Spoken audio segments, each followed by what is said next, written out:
I think we're live. Okay. Well, we are live. We are a little bit early. So we're just checking some things out. Don't get concerned if you're here. If you are here and you're seeing us, let us know because that's always helpful, so that we know that you're seeing what we're supposed to be seeing. Um, I'm checking things out. Oh, I see it. It's working. Yeah, I see it on your page too. So I think we're good. Exciting. Okay. All right. This is so fun. We're here early and it's working. And Johnny, you don't sound like you're a robot with an echo. You're a real person today. So this is so fun. I'm excited to talk about one of my favorite subjects. And now I can actually ask you some questions, Johnny, when we're Mhm. in the Facebook Live, and you'll be able to answer them, which is Yeah, wonderful. I All right. know. Finally, Yeah. third time is the charm, really. Yeah, this is great. We only have this one and one more to go. But look, it took us a couple of Facebook Lives again to get it all worked out. Um, what else? So again, if you're here, we want to know. So one thing we want you to do, and I'll say this again when we start officially at 12 noon, we want to know you're here. So make sure you put in the comments, hey, I'm here, so that we know you are. We know there are some people that are intending to come, and we want to know if you made it to the show or not.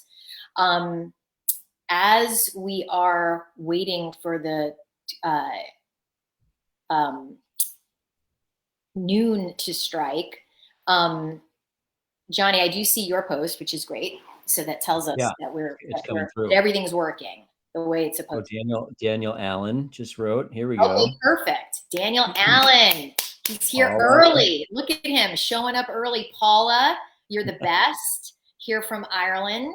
Love that. Johnny was asking me about you. I was like, this is a cousin in Ireland who always takes time to do this. She is an extraordinary therapist who's very open to learning in all sorts of different ways. Nuria, Amrita, you're here. Linda, awesome. Melissa, excellent. I feel a little bit when I do that, like I'm on Mr. Rogers' Neighborhood, where I'm like reading all of you by your names. So if it feels that way, that's not my intention. It feels a little like, right? Do you remember that? Those of us who might remember, was it Mr. Rogers' Neighborhood where he said the names? There was some show. Do you know what I'm talking about, Johnny? Or I don't oh, remember. that's a I think bummer. I watched Mr. Rogers, but I was much too young to remember. Does somebody know what I'm? Oh, Ms. Romper Room. That's The what it Romper Room. was. Linda, thank you. So on the show Romper Room, they'd be like, "Hi, Daniel. Hi, Melissa," and they would like do this big name greeting. So I want it to be a little, we're grittier. We're coaches. We have 1 minute to go, and then we're going to do a deep dive about price tag and money. I was just before we started, I was listening to a Steve Chandler talk that I love that gave me even some new ideas to share with all of you and just to see if we can get into what do I win. Linda, I don't know. We don't have any prizes yet. Johnny and I haven't worked out prizes for things, but who knows? Next week's the last Facebook Live for the moment. Maybe we'll come up with something. Mark, glad you are here. Um, Mary Turner is in the house. Hey, Mary, good to have you. What else? For those of you that are new, this is a Facebook Live for professional coaches. And we are here to serve you in different arenas of growing yourself and your business as a professional coach. That's why I do these. And they've been so fun. The turnout has been great. So thank you to all of you who have come to every single one, right? Some of you have been here. This is your third one. You've come every week. So bravo to you. It's 12 o'clock. We're going to get started. So welcome. My name is Carolyn Freyer-Jones, and I am here with Johnny Roman. I run the CFJ Coaching Success School for coaches. And this is a school that was started in 1997 when I decided I had done tons of work with coaches, but I was like, I think I want to do a school, which I thought was sort of a strange and ridiculous idea until I went to my coach, Steve Chandler, and he said, you should totally do this. You can do this, Carolyn.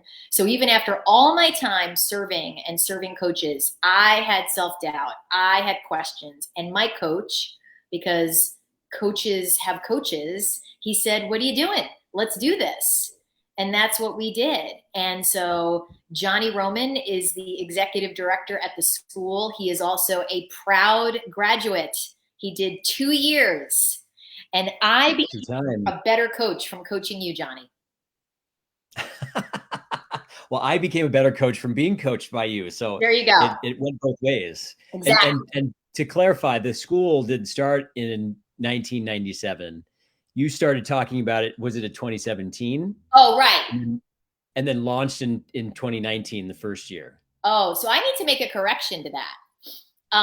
I wrote something recently where I said since 1997. So Johnny's correcting me on my years. Thank you. That's why he's not only the executive director, he's an extraordinary coach who has a great practice in his own world. And we're going to talk to you today. I'm going to ask Johnny some questions about what helped him the most in his relationship with money, because that's what we're going to be here to dig into today. And of course, your questions matter. So I want you to post questions while we're together. And some of you may remember that in the last week or so, I've been posting that song by Jessie J, which is Pricetag, right? I love that song just in general. And I love some of the lyrics in that song. And I was thinking about the line that says, people talk about the sale first, and then the sale comes first and the truth comes second, right? So if you know the song, you know that line. The sale comes first and the truth comes second. And I'm here to talk to you about service comes first. And within that, obviously, is integrity and truth, right? So most of us, when we're in the realm of our business, we are anxious, nervous, we complicate money. I think Johnny can say very clearly, oh my gosh, I didn't like talking about money. It was a part of my business that maybe gave me the most, maybe thoughts of stress, maybe thoughts of fear. So today, the goal is to see if we can put money in its rightful place, right?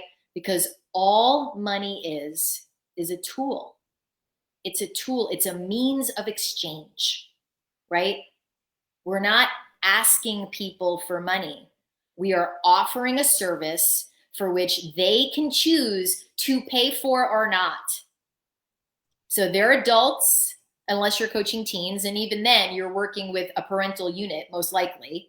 But money, we're not asking for money. It's an exchange for a service that you provide, and someone can choose to pay that fee or not. So I'm saying that in the way I am so we can start to depersonalize the idea that when someone chooses to pay us or not, it is not a referendum on me or Johnny or any of you, right? When people pay us or they say no, or they say, I can't afford that fee, it is not a good enough reason to weaponize that against ourselves and think, oh my gosh, I'm doing something wrong. I should look at my fees. What's the matter with me? What's the problem? And we kind of go there. And Lorraine and Allison, thank you for being here. Glad you're here. So that's what we're going to talk about, right? Because there's so much attention that we put on money, right? We put so much attention on money. And today I'm going to challenge all of us to turn our attention away from money and turn it to service. And turn it, you know, Steve made a joke when he gave a talk about money at the CFJ school. He uses his hands. He's like, I'm going to use really fancy props. So I'm going to use my hands as props. He's like, when we're in a conversation with someone, it's not about me and what I'm doing. And it's not about the person. It's about what is happening in between us. That's what someone is going to decide if they're going to pay us about. It's not about the money. It's about what is occurring between both of us. And is there enough of a connection, transformation, and potentially many other things that make someone say, this, what is occurring in here, is worth it to me to put some money down on, to make an investment in myself, right? So we want to take it out of, it's about me. It's about me. They're paying me for me. And that's not true either, right? Like, Johnny and I talk about this. Johnny talks about it with coaches that he works with. I talk about it in the school. It's like, we are the sum total of everything we bring to the table, right? So you have whatever coaching training you did, or maybe just the personal growth work you did. You have all your life experiences that you bring to the table. When we're a coach, everything we do, we bring to the table. Every book we read, every movie we watch, every show that we watch on television, all of that we bring to the table for our clients. But that space that gets created and what gets shared is where the transformation occurs. So we want to be really, really clear. They are paying for the experience inside of this, right? Not for whether Johnny looks good today, and not for whether I look good today, or whatever, right? So I want to slow this down, and you can put in the chat, like, okay, when you hear that, you go, thanks, Carolyn, but no thanks, because I'm still terrified. I would prefer never to look at money in the context of coaching. I love coaching so much. It's just this part that I hate and I would prefer not to do, right? And then Johnny, while they're potentially posting some thoughts, will you share a little bit about your earlier relationship to money and fees as a coach? Yeah. I mean, I love everything that you're sharing, because learning about the distinction you're sharing was so freeing for me to really disconnect the experience of asking, talking about fees and talking about money in relationship to coaching, and disconnecting that from my sense of my own worth and value, was so freeing, because then I could just focus on the service. In the beginning, early on for me, I mean, I struggled a lot with fears of, am I good enough? Am I worthy enough? Can I really help this person? And am I worth, X amount of money for them to pay me? Um, and and so it was hard. It was hard to even talk about the fee, and I became afraid of how they would respond. I was afraid of no's. And all of that, made it really hard for me to be out in the world serving. And when I really disconnected that and was like, okay, this is just about what we're creating together, and their sort of connection to what it is that they want to create, then it disconnected that from my sense of worth, and I could focus more on serving them, which was freeing, as I said, and it created a more powerful relationship. Mm. Yeah, that's really, I think I love how you shared that, Johnny. And it's not like, I want to be clear, right? Like for everyone who's hearing this and they're like, oh my gosh, it's not like you can't serve without money fears, right? Like Johnny was getting out on the court, when I was pushing him out the door in the school, the metaphorical door of like, go do this even while you're afraid. Go do this even while it's uncomfortable, right? So I don't want anyone to hear that like, oh, we need to wait till that dissipates for us, right? Because it takes practice. It takes getting into a conversation, having money conversations, and starting to practice like, no, this doesn't mean anything about me. No, this fee is not who I am.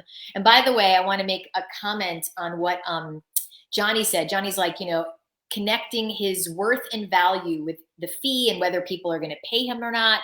Like, I want to say this to everybody. If we all waited till we were worthy, like nobody would do this, right? Because we'd all be like, forget it. Like, I mean, everyone's worthiness, first of all, is inherent, right?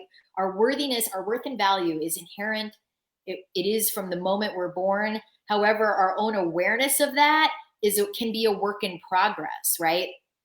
I still have moments and days where I don't feel particularly worthy.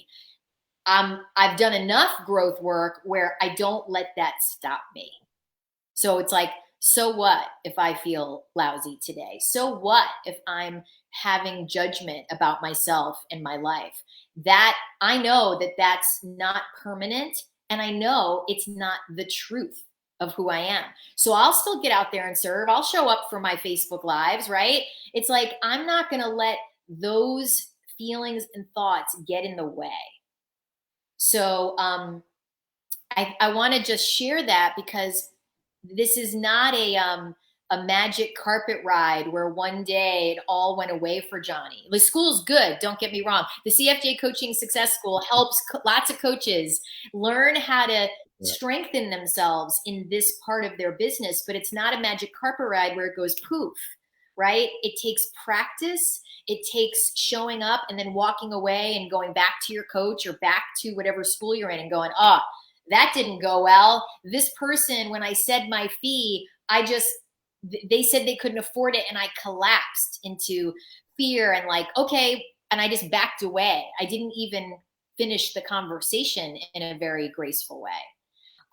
So we're on a carpet ride and it's a process, not an event. I want to make sure I say that. So I see Barb. I think it's harder to invite at this point than actually asking for money. I don't think you're alone in that. I think I just got an email today, Barb, from a coach who is also going to be in the school with you, who said, I'm terrified of sending invitations. Whether or not this person also has money in there. And I would challenge you, Barb, and maybe you'll put in the post for us. What is, oh, do you hear that, Johnny? No. Okay, good. Let us know if you're hearing weird reverb. Because I'm hearing reverb of me. So the one thing I want to say is it's like inviting, it's an interesting thing, right, Barb, to you're saying that inviting feels harder than asking for money. Okay, good. Thanks, Nick, Alicia, all good. Perfect. Hey, Alicia. So we don't want anything to be in the way of us serving, right? So I'll say this to you, Barb. An invite is an act of service. I want to see if you can really hear that. An invite is an act of service, meaning me inviting someone, whether they say yes or no, is an act of service, right? Because that person is sitting there where, unbeknownst to them, you're thinking about them. And they don't know that you might be able to help them with something in their lives. Even if they don't want to say yes to the invite, I love getting invited to stuff. Who doesn't want to get invited and be seen by someone, right? Who doesn't want to get an email that says, wow, I've been thinking about you for 3 years. And you know why? Because it never left me that when my dad died, you did XYZ. It never left me. And I just want you to know, I think you're amazing. And I have this thing I want to offer to you. Who doesn't want that? So Barb, I challenge you to start to convert the idea of an invite as somehow pushy or awkward or weird into it's an act of service. Whether they say yes or no. Can I share something about that? Johnny, I see you. Yeah. You're getting weirdness. Okay, great. Once. You didn't before. Now I can't hear you. Is that better? Now I can. You're back. Okay, you can. Okay, good. There's something about that. So they ran a retreat to Peru, and my invitations by calling them, and oh, it's happening again, Johnny. It's so weird. So weird. All right. I'm going to talk. Johnny's going to play around. Tell me if I sound like weird robots. I don't think I do because I'm not hearing it. All right. So Michael, I know you have questions, and Alethea, I want to go back up to you. Carolyn, any suggestions for how to approach the potential of coaching friends? Recently, I had phone calls with 2 friends without meaning to. I helped them both have big insights. They both said to me, Alethea, is this how you coach and what you do in your coaching sessions? Because you're amazing. I, of course, thanked them and turned the focus back on them. After the calls, I thought about inviting them both to do an EC with me, an enrollment call. But then I felt weird and uncomfortable because they're friends. So let me answer that one. It really depends on the level of friendship, Alethea. I mean, for me, it's like I'm not going to offer to coach my inner circle of friends. That would be weird, right? It would change the friendship. Now, there are some coaches who are willing to do that. I'm just not. So it's the level of friendship. If they're your inner circle who you're talking to and hanging out with every day, I wouldn't do it because they're your friends. And to coach a friend means you have to create a container where they're going to be 100% comfortable sharing anything with you and it not impacting you, and that you have no agenda. So you're not going to be like, oh, wow, I wanted to go out to dinner with this person this weekend. I don't know if they're going to be able to because they're having big money challenges, right? All those kinds of things can get in the friendship stuff. So I share that if they're not that close, that's a real possibility. So think about that. Allison, I know you'll watch the recording. I'm afraid of lots of afraid of reaching out and inviting. So I'm going to come back to that. Michael, I feel like society has programmed us to equate experience, education to worth, acceptable fee. How do you separate those thoughts when they seem ingrained into everything we do or pay for? That's a meaty question. So I'm going to take some time with that. Thank you, Michael, for answering it. For asking it. Michael, so I think there's truth to that, right? Society has programmed us to equate experience, education to what we're offering, right? However, I will say this. So when I first started coaching, I don't think anyone ever said to me, how long have you been doing this for? What's your background? Did you get trained? Now, I did. Not intentionally. The University of Santa Monica master's program is not like, come here to be a coach. Now, so no one ever asked me anything about my training, about my background, and they weren't trying to match up my fee with like what I got trained in. And I'll say what Steve Chandler says. When it comes down to a deep conversation, the only thing that matters, does someone have the experience that you might be able to help them? That's all they want to know. If someone's dealing with a life challenge, they want to know if you can help them. Everything else falls to the wayside. So it doesn't matter that I have a master's in spiritual psychology. Nobody's ever, I mean, literally, I don't think anyone's ever asked me that ever when they've come to sit with me for an enrollment conversation. They might already know it. It's on my website, but no one's asking. And I've met people socially and had deep conversations. No one asked me. Now, I've also, Michael, with my fee, had people who didn't like my fee. They thought it was too much money and they didn't want to pay it, but they weren't necessarily attaching it to my experience or education. They just thought it was too much money for them or in general. So I would invite you to not make that mean anything. Like, yes, there's truth to that, but the truth is, as a professional coach, and there's other coaches on here who can probably speak to this, and maybe you can just put yes in the comments, coaches, that when someone says, I think you can help me, they're not questioning, and the fee works for them. They're not questioning what you can do for them or not, or how it equates to your training or education or anything. You know, so just consider that.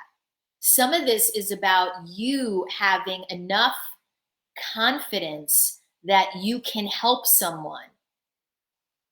Then some of the fee stuff becomes less of an issue, right?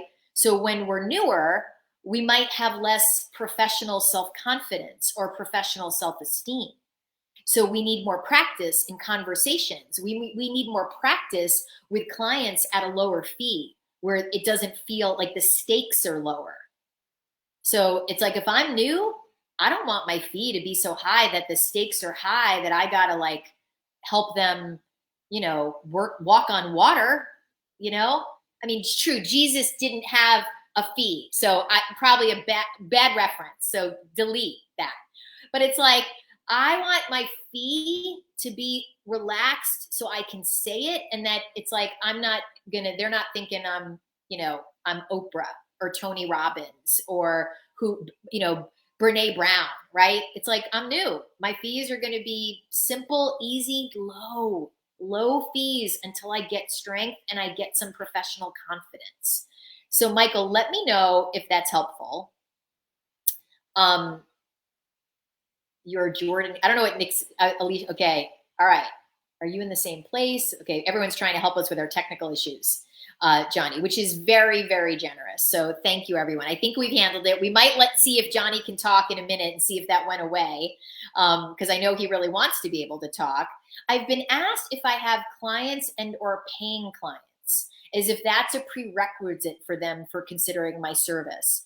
I mean, Linda, it's an interesting question, right? Like, what I hear if someone's asking you that is they want to know, are you doing this for real? Like, are you legit? Has someone paid you for this before? Which is not an unreasonable question, right? Like, I think it's important when you're on the newer end. That's why I'm like, go get some clients, have them pay $50. It doesn't matter until you get some experience. Because once someone's paid you $50, you've had paying clients. It's real. You can say, yep, people pay me. They pay me for this. No one's going to be like, well, how much do they pay you?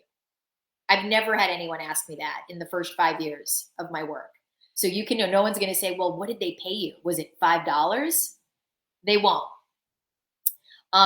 So I want to slow down and go, so is this helpful so far? Like, are you getting some traction around letting go of this idea that our fees matter, especially in the first year, certainly maybe even the first 2 years, that the fee can be low. That's totally okay. You want it to be a number you can say.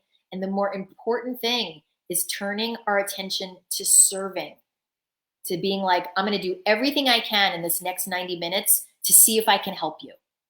I don't know if I can help you, but let's see if I can. We want to simplify things, right? To make it feel less pressured inside of us.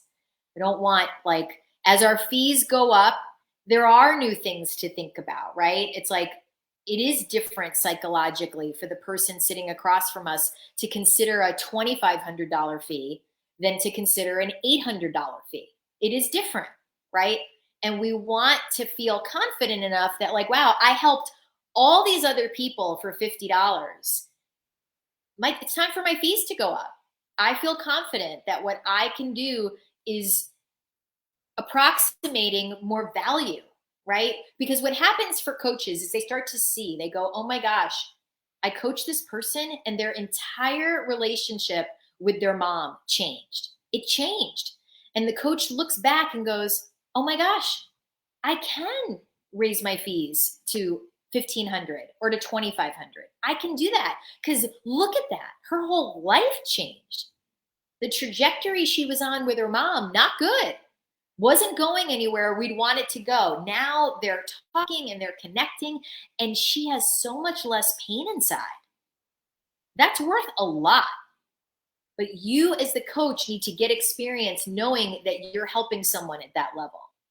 That's where what we do as coaches, right? Or are we doing deeper inner work, or are we doing more goal line work? That's something for coaches to look at. All right, I'm going to look at Lorraine's question. For me, inviting people has become okay, and I feel in service when I do so.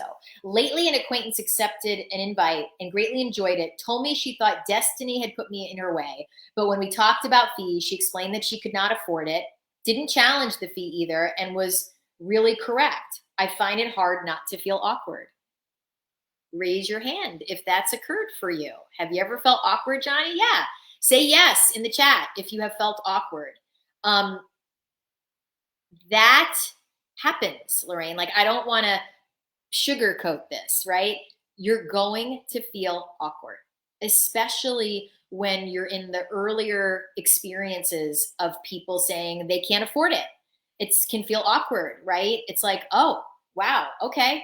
So when someone says they can't afford the fee, we're really at a choice point, right? It's like, first of all, we want to make it 100% okay, because we've had experiences where we can't afford something, right? Now, many people will say, well, can they really not afford it? Or were they just being polite? Right?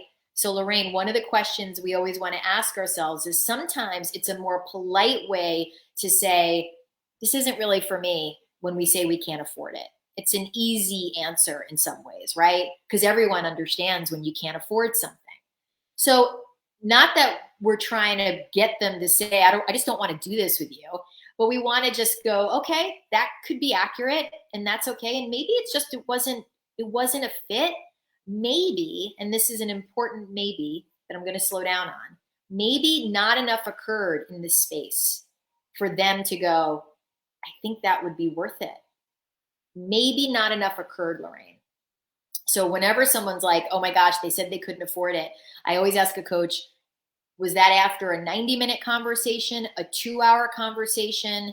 Was it after 3 conversations? So let us know in the chat so we can get a better sense of this. But if someone says they can't afford it, it's really okay to be like, I hear you. That's understood. Understood. And then it depends on your own confidence level. Sometimes I'll say to someone, I get it. This is not for everyone. I want to ask you something. If money wasn't an object, like wasn't in the way, would this be something you would do? I'm just curious. And if someone's like 100%, if I had that money in the bank, I would do this. You're really good at what you do. And I say, okay, that's good to know. Now, what that gives me is information. Because sometimes, especially in the first couple of years of coaching, I might go away and then reach out and go, you know what? I want to talk to you. I have a new idea. And they write back, okay. And I get on the phone with them and I go, listen, I was thinking about you. And if I was willing to make an exception and coach you for 3 months at this fee, would that be something you'd want to do? Now, that's a test, right? Like, in some ways, I'm like, well, I'm either lowering my fee or I'm decreasing the amount of time I was offering. So sometimes when we're further along on the path of coaching, we don't want to diminish our rate, but we could do less coaching. We could say, if I was willing to make an exception and coach you for 4 sessions, would that be something you'd like to do? So that's not diminishing my rate. That's diminishing the amount of time I serve someone.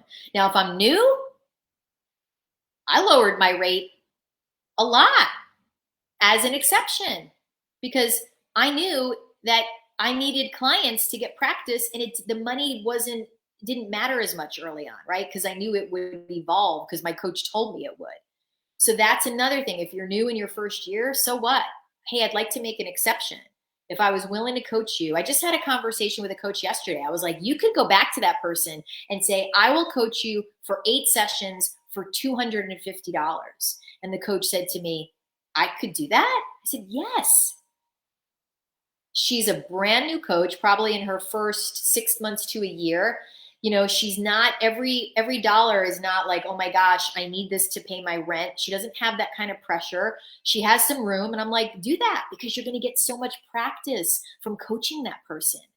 And then the next round, you might not do it for $250. So Lorraine, let me know if this is helpful. Michelle, Johnny, do you want to try talking and we'll see how bad it is just while I'm, oh, it's as soon as you open up that mic. It does. Okay. He's hiding again. We're sorry, guys. We don't know. We had it. Something changed. When I first started, I charged $150 a month until I booked my first 5 clients. Thank you, Barb. So that's a great way to do it. I charged I charged 150 a month until I booked my first 5 clients. That's fantastic. So someone can steal that idea. I responded with, I'm working with people. It was truth, but it didn't address money. Honestly, is it their business? So that's Linda, who said, someone said, are people paying you for this? Well, I'm going to challenge you, Linda. Is it secret? Like, does someone wants to know, are people paying you for this? If they're not yet, then you can say, actually, no, right now I'm doing it 100% pro bono as I get my chops. That's a reasonable answer. But if they are paying you, why wouldn't you go, yeah, no, I've been having paid clients now for X months. To me, the question, and you could follow that with a question, like, absolutely, I have a number of paying clients. I'm curious what's making you ask that. Like, tell me. You could ask, because they might go, it didn't feel like there was, I don't know, it felt like you might not have been at that place yet. I mean, I don't know, Linda, what they're going to say, but it's like, we don't want a question like that to get in the way of you, A, serving, or B, getting a client, right?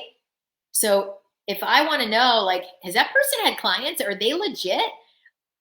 I might ask, like, have people, tell me about your clients. How long have people been paying you to do this?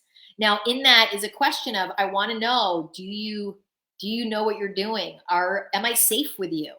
Have people paid you and it's all like, this is real? Coaching is a big unknown for people.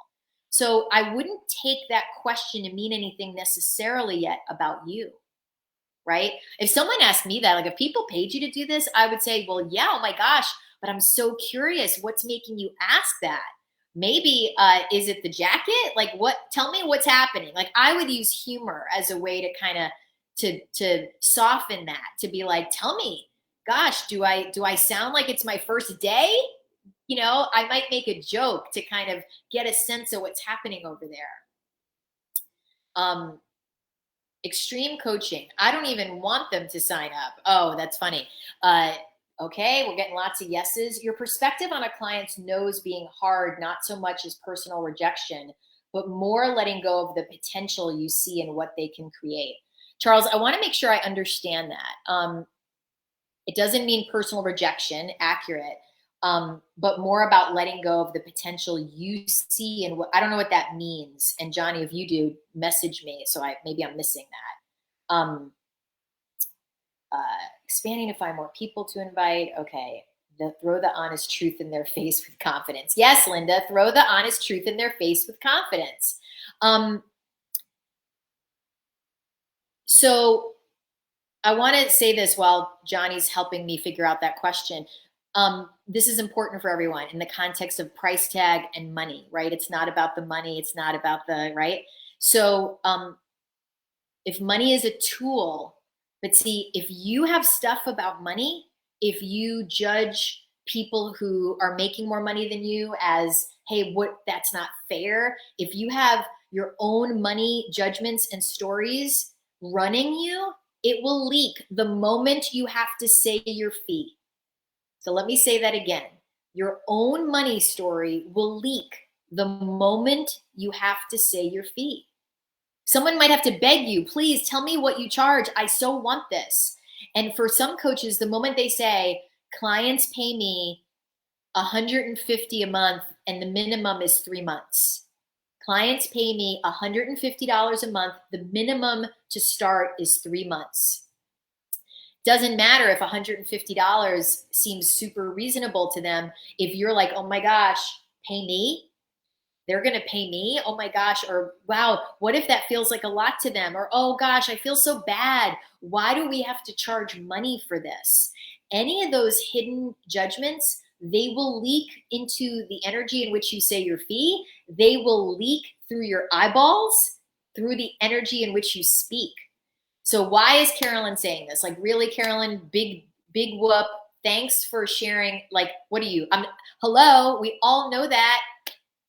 What are you doing to handle those stories? So I want to hear in the chat, what are the things you know about your money stories, right? Let alone the things you don't know that are running you. While we do that, I'm going to look at Johnny's, so the coach being an overly invested in them and their no. Oh, okay. So meaning I want to make sure, Charles, if we have this right. So if the person says no, the coach, oh, he reclarified. Thank you. All right. When you see what's possible for them in the coaching collaboration, how to manage and letting that go if they're not there yet. I love that. So I can't, what do I know? And I don't mean that to you, Charles. I mean, what do I know about truly what's possible for someone, right? Like I may see something and I may be like, oh my gosh, I see so much in Johnny. He's so on the verge. I mean, Johnny's a great example. I mean, because Johnny and I talked, I'm exaggerating, like 17 times before he enrolled in the school. Maybe it was 7. But like I saw so much for Johnny. But guess what did not matter?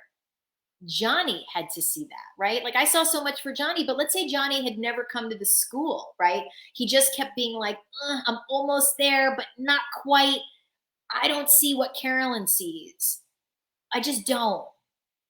Clearly, I was inaccurate, right? Like we can't know for sure what someone's possibility is. I can see it, but they may not be there yet. And I want to respect where people are in their process. I want to respect where they are in their evolution.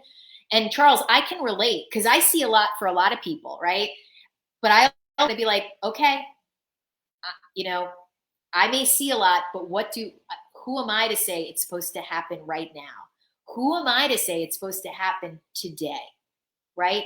And I never want to forget that the seeds we plant may grow later. We never know, Charles. Like I've had people come back to me a year later, 2 years later, right? We never know. So don't assume all is lost.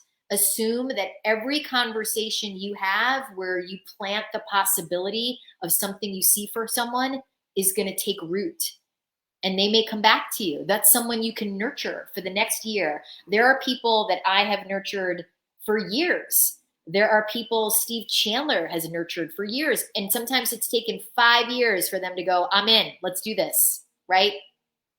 So that's, to me, one of the most beautiful things about this profession is nurturing people without attachment. To be like, I nurtured Johnny because I really like Johnny and I knew he may not do this, right? And I'm not saying I would do that with everyone, right? I think Johnny and I talked quite a bit. I think I had him talk to Steve Chandler. I think I had him talk to Amber. Why? Because I clearly I saw something in Johnny. Would I do that with everyone? No. I was called to nurture him at that level. And I can't do that with everyone. So you're going to have people, all of you, that you're like, oh my gosh, I'm keeping my eye on that person. I'm not going away. They said no right now. I'm sending them a book in 3 months. I'm sending them something. I am staying in their world. That's part of the amazing thing about this profession, that we can do that. Paula, who is becoming a licensed therapist, if she's not one already, therapists can't really do that. Like that would be like from an ethical and from the boundaries of that licensure. You can't be like, let me check in and let me send you a book. It just wouldn't happen. I mean, some could do it, but it's different. So this profession allows us to be expansive in our service to people over time. So Charles, let me know if that's helpful. I want to go back up, to Lorraine. 2 one-hour sessions and a workshop. She's extremely keen, but in the process of a difficult divorce, right? So here's someone, Lorraine, where you may want to go, okay, is this someone I want to make an exception for? And if I do, what would that be?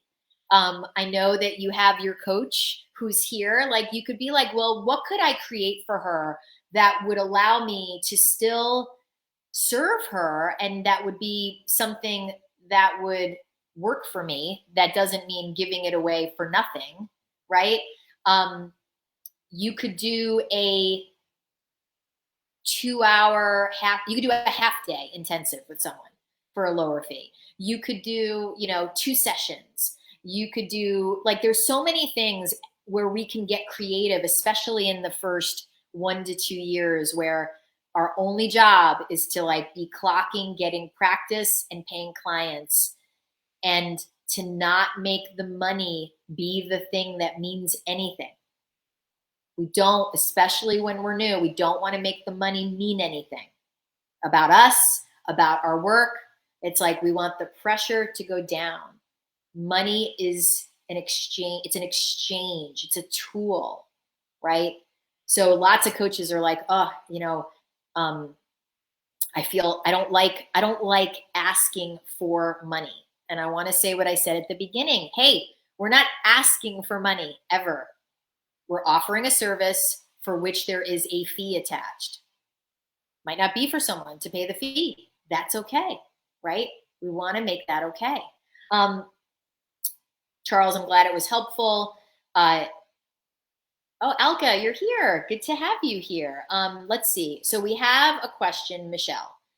Can you talk about expanding to find more people to invite? I have many people, groups, etc. in my life, but I'm not finding many to invite at this time.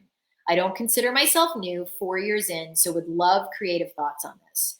So Michelle, my question is, if you have many people, groups, etc., I go, are you really sure that you don't have people to invite in there? Have you made a list of every person in every group or other situation you know? A long list? None of them? Absolutely none? If that's really true, right, I would say to you, time to get back out there and start creating and connecting more and meeting people and serving, right? Now the world is opening back up. There are so many places where you could go and be of service and find stuff to do. And I'll just give an example from my own life. So my daughter is now in high school. She is a brand new high schooler.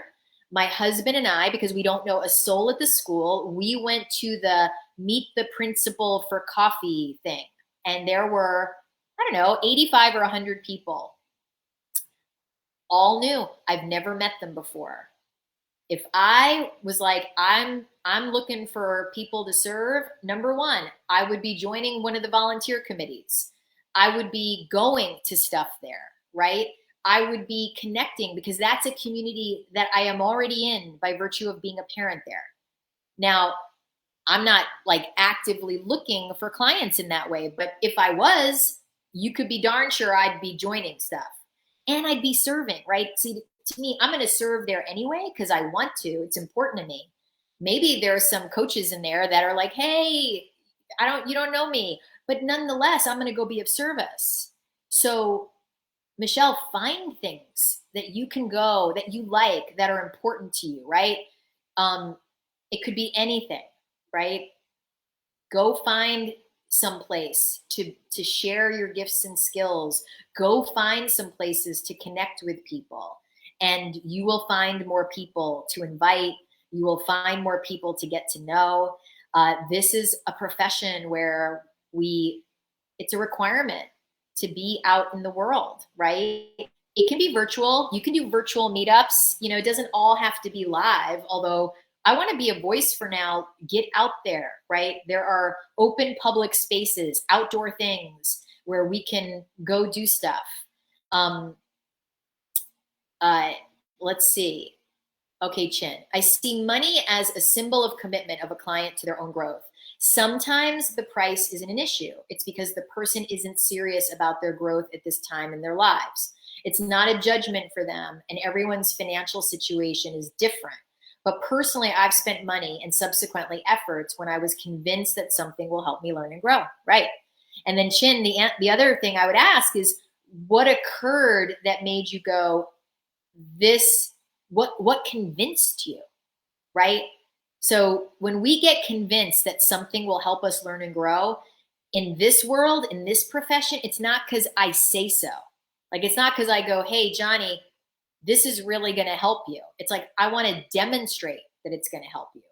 I want to put us both in a room together, virtually or otherwise, where we sit, right? So one thing I want to say is the world is opening back up for those of us who are seeking more clients. Being with people live does make a difference. I mean, I think I shared this on one of the other Facebook Lives. You know, I used to do all my stuff via phone back when Zoom wasn't as big a thing.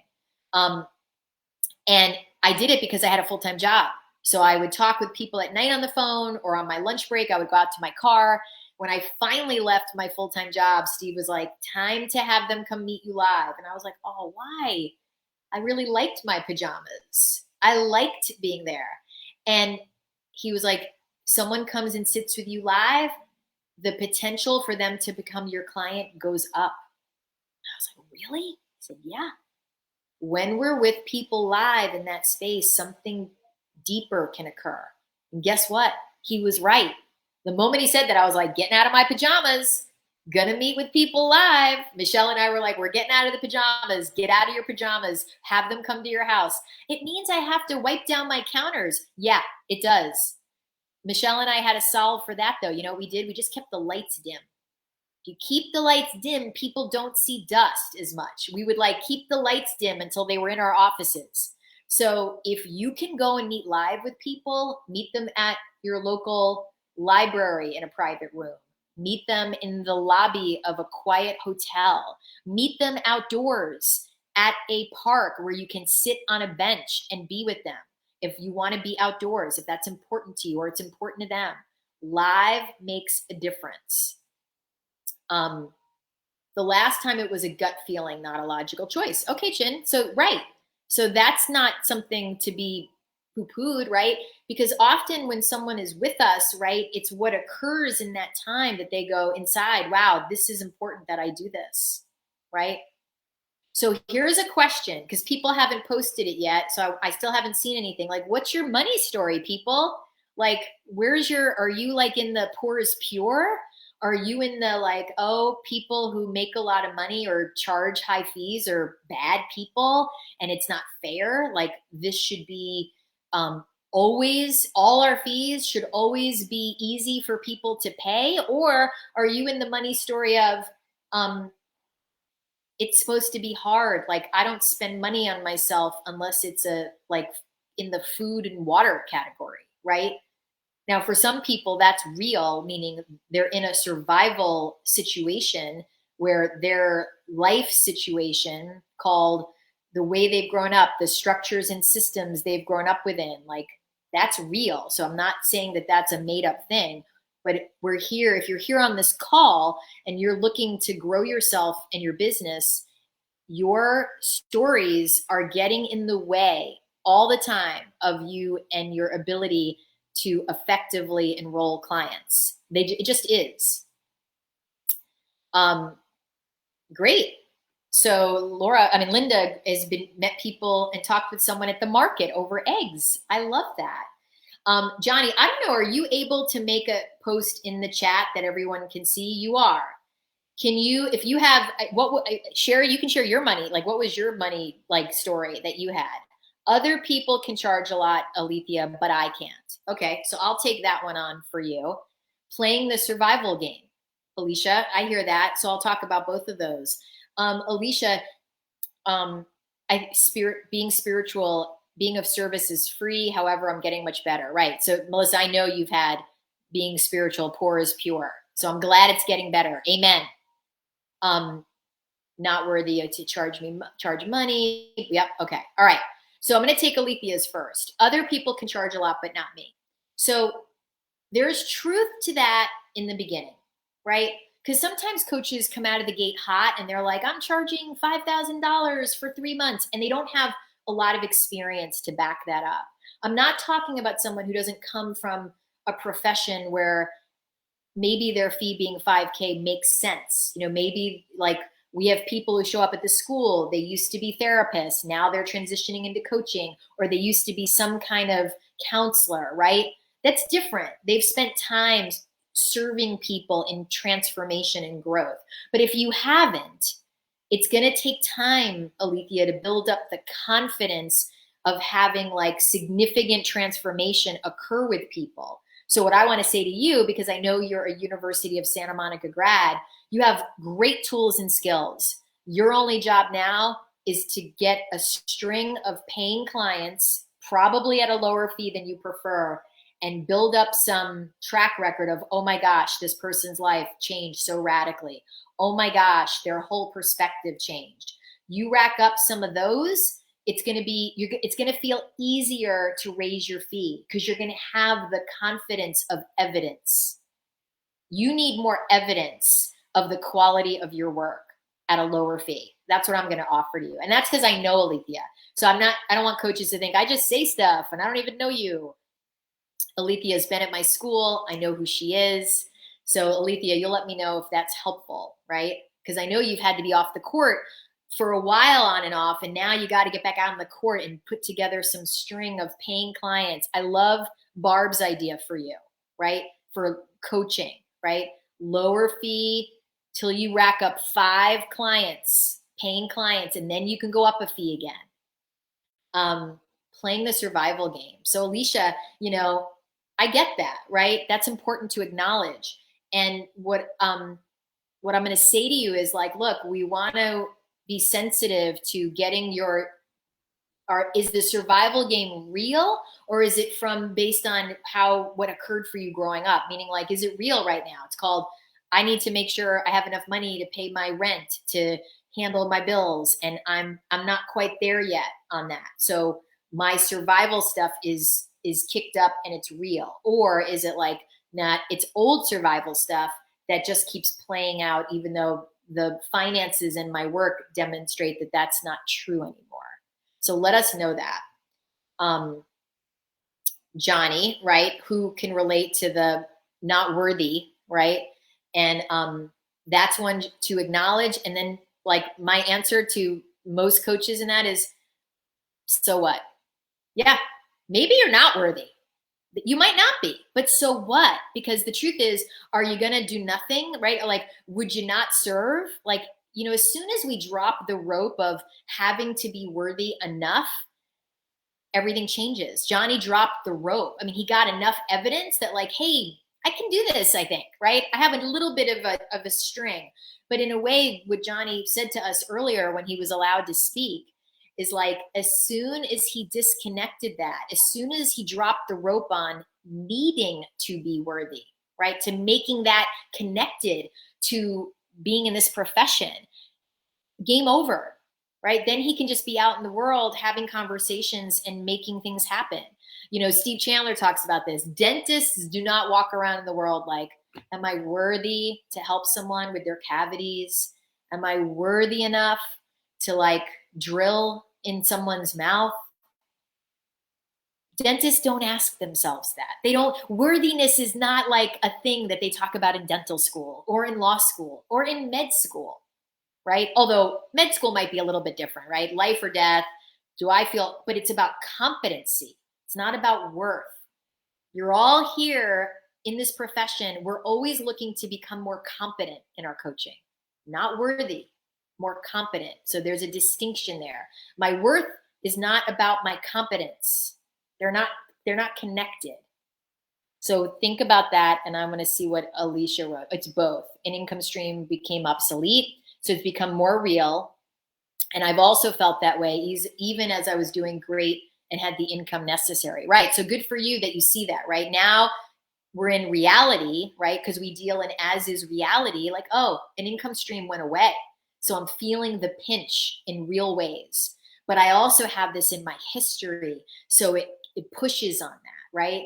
So, Alicia, one thing I want to say to you is, like, number one, gentleness is the way, right? Gentleness, like, okay, this is real. Like, this is in my history, it's in my background. And now I have real evidence right now that there's a pinch. Now, a pinch, I always say this to coaches.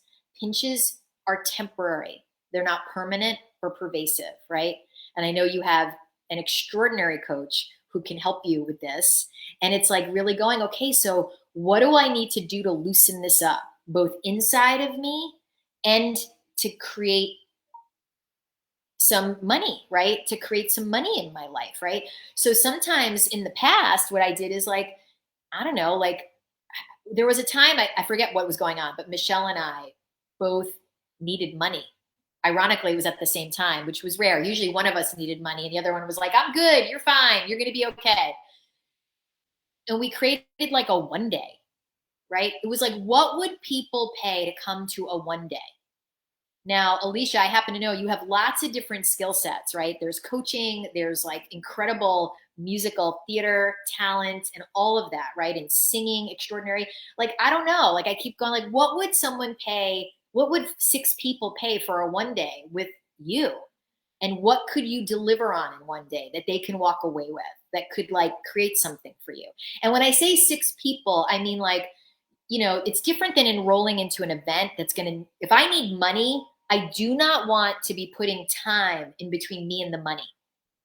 So I'm going to say this to everyone.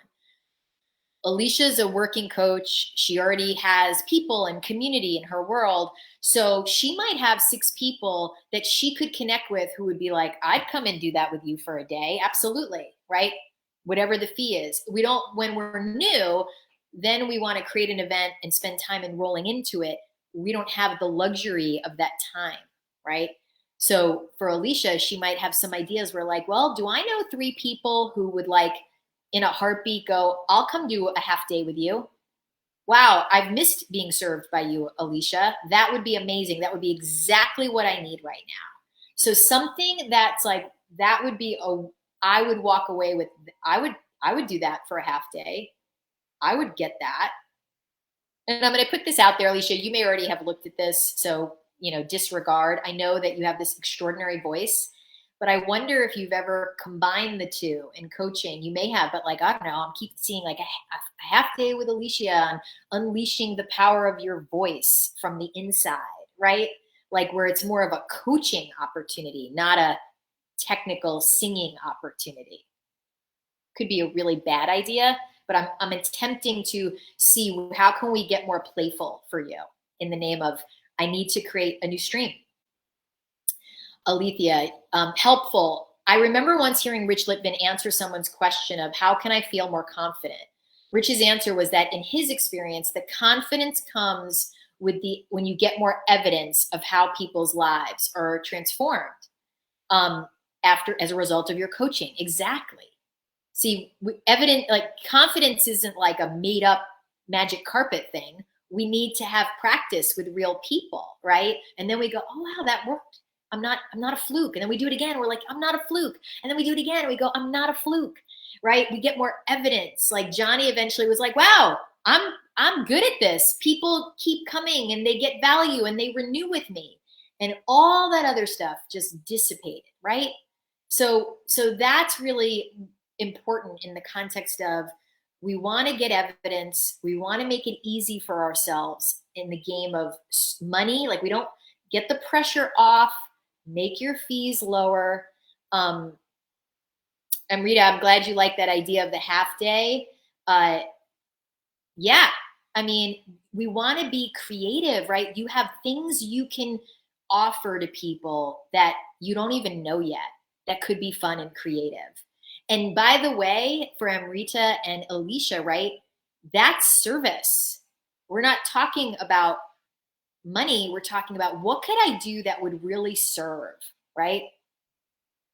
And Melissa, I know you can serve people, right? So you want to again be like, okay, I want to get 5 clients at this fee and then go from there, right? So we want to keep turning our attention from money to service, right? It's like total 180, 360, turn to service and turn to giving. Now I want to talk about it. We can't talk about giving without mentioning the fabulous Devin Bandison, coach and faculty member at my school who teaches.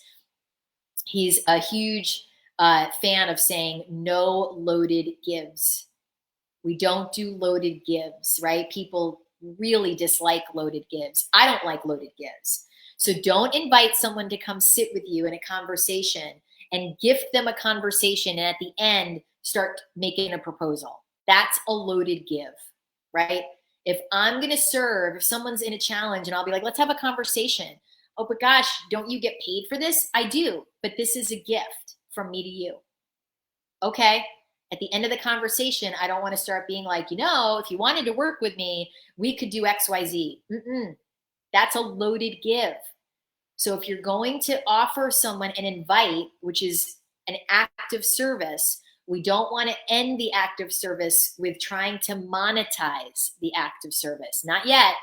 That's a loaded give, and it's yucky, and people don't like it. Don't do it. Sometimes I'm really directive. Don't do that. If you're going to offer someone a complimentary conversation, do not talk about money at the end of it, right?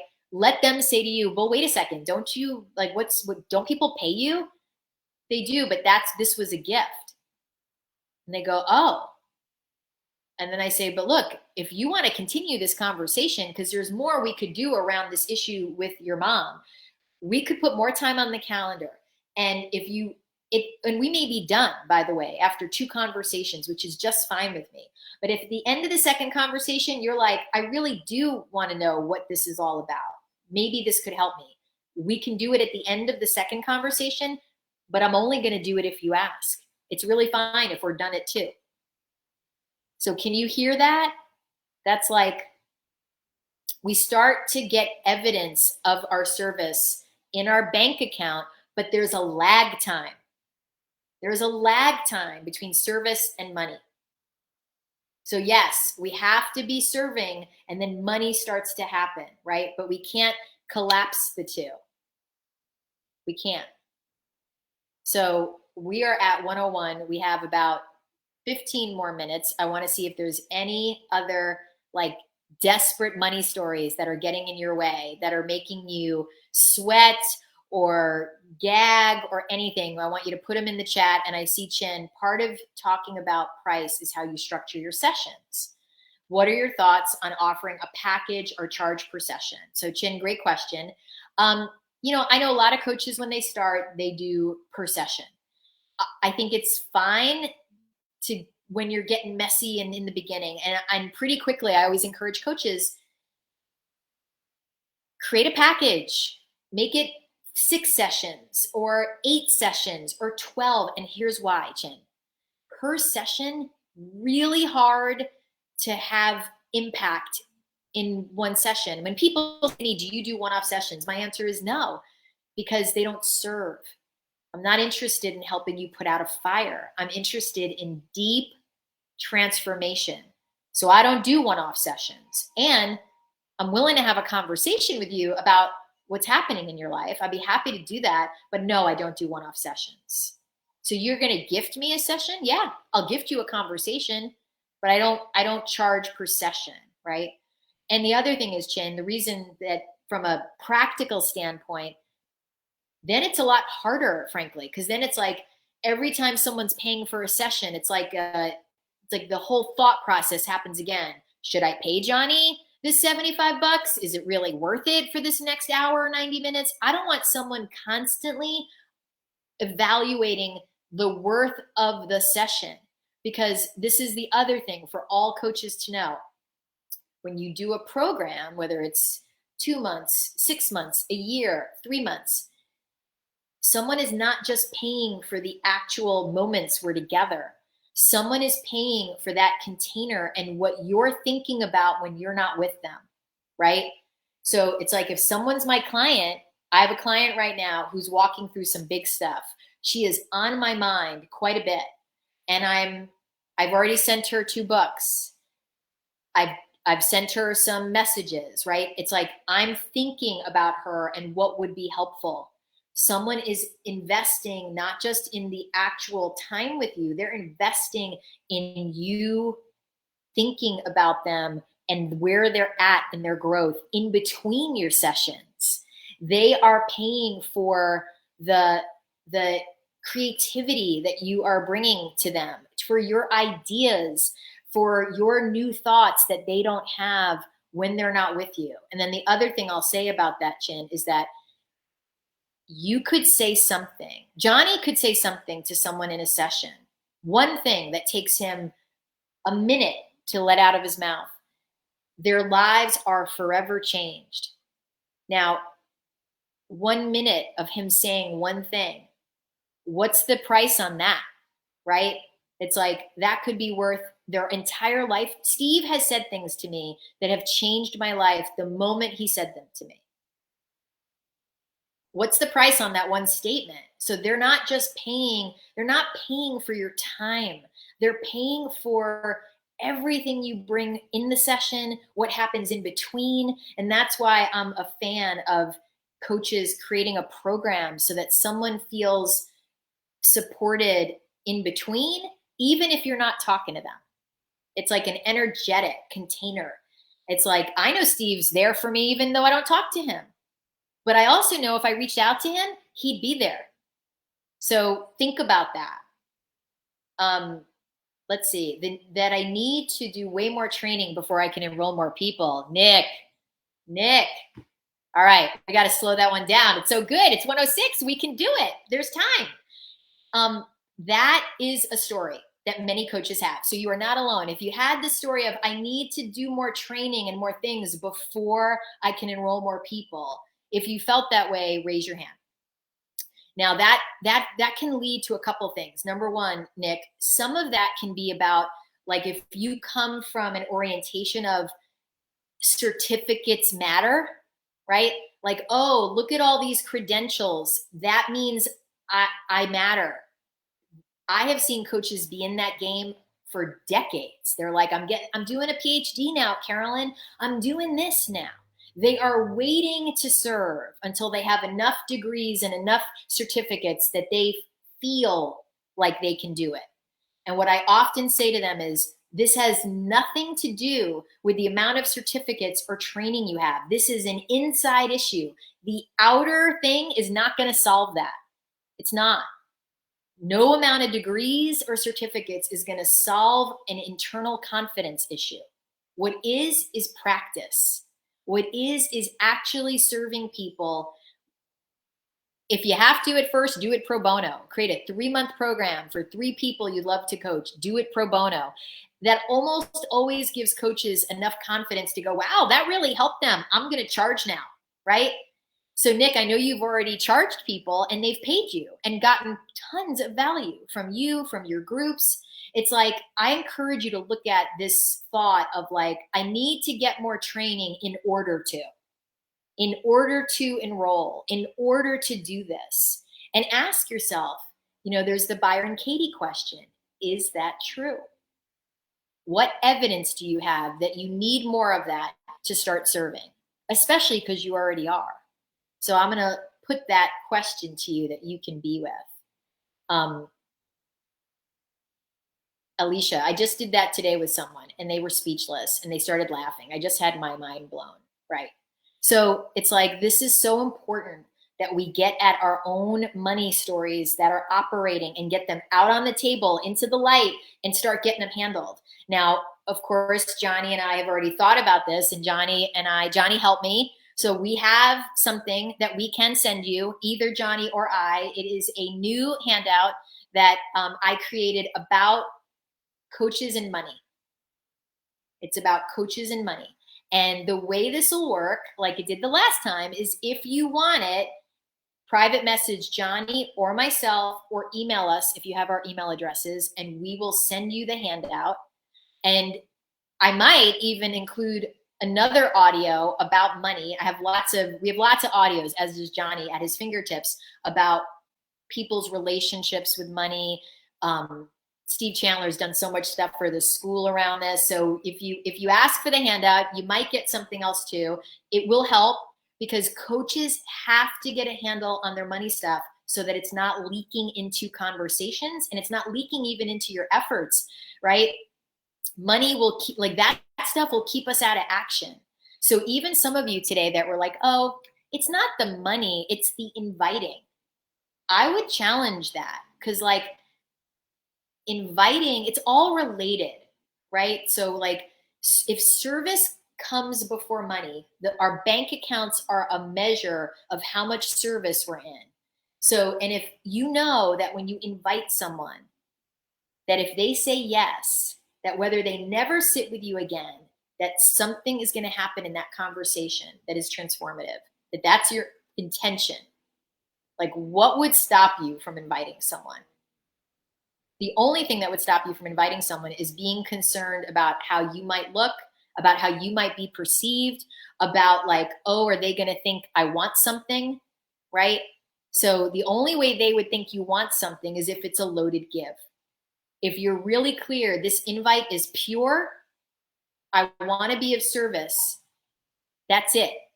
Right now, that's the only thing on offer is me being with you and being of service. If that's it, and you can say that honestly and truthfully, then there's nothing to stop you from inviting people. We get awkward about inviting because it's our hidden inner money monster. Like, but wait, I need to get them as a client. How is this going to end up in a money exchange? They're hidden in there. So I challenge you with that. Like, inviting is an act of service as long as it's a pure act. All right. Carolyn, this is too nitty gritty. What are the questions you can ask to understand what barriers are in front of a prospect, such as price, commitment, match, whatever it is, when they ghost you after you mention price or your package? Well, ghosting is a funny thing, right? Ghosting is an answer in and of itself, right? Like, people ghost. It's in the water that we drink. Coaches, we don't want to be ghosting people, but we get ghosted, right? And when I remember where there would be times where I'd be like, someone said, I'm going to think about it, right? Which, Steve would be like, well, do you know what they're going to think about? A valid question can be, if they're like, I need to think about this. The answer is, of course you do.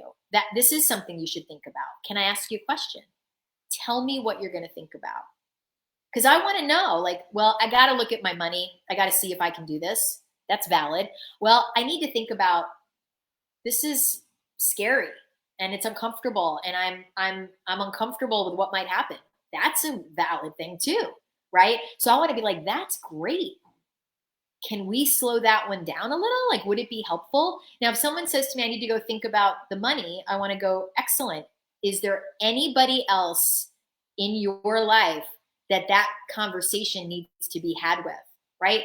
Someone's married, someone's in a relationship. Other people weigh in on our money choices. Most people don't have the kind of life where they're like, nobody else is impacted by this and nobody else is going to even ask, right? Even adults, like financial managers. I've had people say to me, I'm all in. I just need to run this by my financial manager. I'm like, ooh, let's slow that down. I've had more financial managers put the kibosh on coaching. What are you doing that for? Like, what? You're investing what? So I will say, look, great that you're going to talk to your financial manager. Would it be helpful if we talk about the context in which you talk about this? Because financial managers, they don't know coaching. They're going to be like, what are you doing? So would that be helpful? And fine if no. Because sometimes people are like, no, I know what I need to say. I'm good. Great. But just know that when you do put your fees on the table, it's almost always that person has other people that are part of their commitment check, right? Even if it's your low fee. Someone will be like, yeah, this is great. I want to do this. I'm just going to go home and talk to my wife about it just because I want her to know I'm doing it. The fee's very fine. But you can know that wife is going to be like, oh, $800? Tell me what's going to happen. And you can slow that down and be like, that's great. I want you to go talk to your wife. Would it be okay if we talk a little bit about what you're going to talk about? And then this is one I love, and I learned this from Steve. Steve would say, we want to talk about how they're going to be different. So when I said yes to coaching with Steve for something like $2,500, I was like, I'm just going to talk to my husband. And he said, great, as you should. Can I say one thing? And I said, sure. He goes, please make sure you let him know you are going to be really different at the end of this, like transformed. It's important that is he okay with that? And I was like, okay, I'll talk to him about how different I'm going to be. Now, of course, men always laugh at this because when I say to men, will you make sure you talk to your wife about how you're going to be really different at the end of this, or your girlfriend or your lover, they go, oh, ha, ha, ha. They'll be glad. It's always the men that are like, oh, they'll be thrilled that I'm going to be different at the end of this, right? So we want the context to be transformation, not financial. We want to always end in possibility, not in affordability, right? So that's your job. So let's see. Carolyn, you said something powerful to me that once in a coaching conversation that really impacted me. My life and business had already been deeply changed by being in the school, and I still had fears and doubts coming up about my practice. And you shared that you had fears and doubts that came up as you were thinking about doing the school. And you asked me, you shared that your life and business were changed in a big way by being in the school, right? What if I had listened or bought into those fears and stories? Would your life have been impacted and business in the same way if I had listened to those fears? Exactly. So just know, like, fears and doubts, like, welcome to being a human being. Fears and doubts about serving, welcome to being a human being. Fears and doubts about sending invites, welcome to being a human being and to the world of professional coaching. I don't ever want fear, scarcity, any of that to get in the way of me serving, right? So I had lots of doubts and thoughts about, can I do a school, blah, blah, blah. I wouldn't let those be bigger than my willingness to serve. So I invite you into that. I hope today was helpful. Write us for the handout. And one more thing, we got one more next week. It is called Count on Me, like 1, 2, 3. Some of you may know the Bruno Mars song, but I will leave you with this. It is going to be a deep conversation about what it means to be counted on as a professional coach and what it means to count on yourself in the growth of your business. Can you count on yourself? So we will see you here next week. Great job, everybody. Fantastic questions. More to come.